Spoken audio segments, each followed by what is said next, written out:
ఉత్తర కొరియాలో క్షిపణి ఉత్పత్తిని 2.5 రెట్లు పెంచాలని ఆ దేశ అధ్యక్షుడు కిమ్ జోంగ్ ఉన్ అధికారులకు ఆదేశాలు ఇచ్చారు.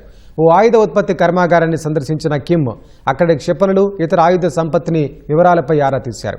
ఈ మేరకు కిమ్ పర్యటనకు సంబంధించిన ఫోటోలను ఉత్తర Korea central news agency KCNA విడుదల చేసింది. అందులో ఉన్నతాధికారులతో కలిసి కిమ్ భారీ క్షిపణుల పరిశీలిస్తున్నట్లు కనిపిస్తోంది.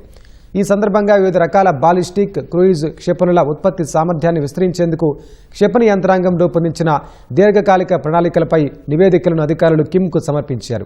వార్షిక వృద్ధి ప్రాతిపదికన ప్రస్తుత ఉత్పత్తి సామర్థ్యాన్ని 2.5 రెట్లు పెంచాల్సిన అవసరం ఉందని కిమ్ అధికారులకు స్పష్టం చేశారు.